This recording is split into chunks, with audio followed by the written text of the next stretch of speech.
اللہ علیہ وسلم کے حوالے سے میں نے آیت کریمہ تلاوت کی ہے۔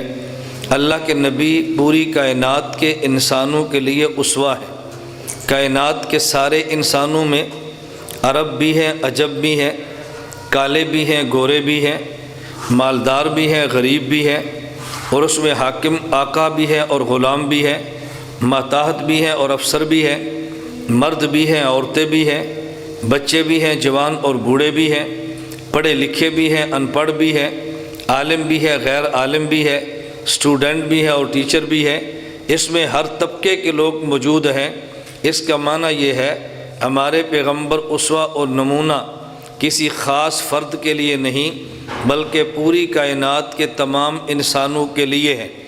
رسول اکرم صلی اللہ علیہ وسلم کے اسوے کو اگر مختصر لفظوں میں سمیٹ دیا جائے تو ہم کہہ سکتے ہیں قیامت تک آنے والے کوئی ایسے حالات پیش نہیں کر سکتا کہ جن حالات کا حل اللہ کے نبی صلی اللہ علیہ وسلم نے پیش نہ کیا ہو۔ جس حالت جنگ میں ہم ہیں، اس سے بڑی حالت جنگ میں اللہ کے نبی خود مدینہ منورہ میں تھے۔ چھوٹا سا مدینہ منورہ، چھوٹی سی سلطنت ہے، مشرکین مکہ سے بچانا مشکل ہے۔ آپ اتنے خطرناک حالات سوچ سکتے ہیں کہ وہ پیغمبر جس کے لیے کائنات کو بنایا گیا، اس پیغمبر نے اپنے پیٹ پہ 2 پتھر باندھے ہیں کہ آج ہمارے پاس کھانے کے لیے نہیں ہے۔ جس کے لیے پوری کائنات بنی ہے اپنے ہاتھ سے کدال مار کے خندق کو کھودتے ہیں۔ بتائیں اس سے زیادہ خطرناک حالات سے ہم نہیں گزر رہے، لیکن اللہ کے نبی صلی اللہ علیہ وسلم نے ان حالات میں اپنے عمل سے ثابت کیا ہے۔ حالات مخالف ہو تو ہم نے کیا کرنا ہے، حالات موافق ہو تو ہم نے کیا کرنا ہے، اپنوں کے ساتھ معاملات کیسے ہیں اور غیروں کے ساتھ معاملات کیسے ہیں۔ اللہ کے پیغمبر پوری کائنات کے لیے اسوہ ہیں۔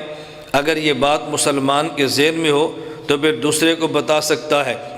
اگر مسلمان ہی پیغمبر کا کلمہ پڑھنے والا حضور اکرم صلی اللہ علیہ وسلم کی سیرت سے بدکتا ہو، بتائیں کسی کافر کو تعلیم دینا یہ کتنا مشکل ہوگا۔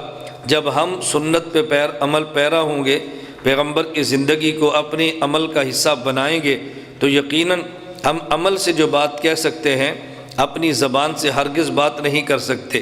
4 گھنٹے کی تقریر میں قطعاً وہ اثر نہیں ہے جو 4 منٹ کی عملی زندگی میں اثر ہے۔ بھائی سلیم مجھ سے رابطے میں تھے، بار بار آئے، میں نے ان سے بھی کہا دیکھیں ہم تھیوریوں والے لوگ نہیں ہیں، ہم سے جو بھی بات کریں تو پریکٹیکل لائف کی بات کریں۔ تھوڑی زندگی میں آدمی یہ لمبے لیکچر دے سکتا ہے، لیکن تھوڑے کام کرنا ہر آدمی کے بس میں نہیں ہے۔ میں گزارش اس لیے کر رہا ہوں کہ ہمارا مقصد تقاریر کرنا اور تقاریر سننا نہیں ہے۔ رسول اللہ صلی اللہ علیہ وسلم کی سیرت کے جتنے پہلو ہیں وہ اس کا عملی نمونہ مسلمان کی زندگی ہے۔ ولادت سے لے کے وفات تک ہمارے پیغمبر کے نمونے موجود ہیں۔ اپنوں اور غیروں سے تعلق پیغمبر کا اسوہ موجود ہے۔ چھوٹے اور بڑے سے معاملہ ہمارے پیغمبر کا اسوہ موجود ہے۔ اللہ کے پیغمبر کا ایک نکاح نہیں 11 بیویاں ہیں۔ ازواج مطہرات سے طریقہ اللہ کے پیغمبر کا زندگی گزارنے کا موجود ہے۔ اللہ کے پیغمبر صاحب اولاد ہیں، اولاد پہ شفقت کا نمونہ موجود ہے۔ اللہ کے پیغمبر ایک دشمن نہیں، آدھی انسانیت دشمن ہے۔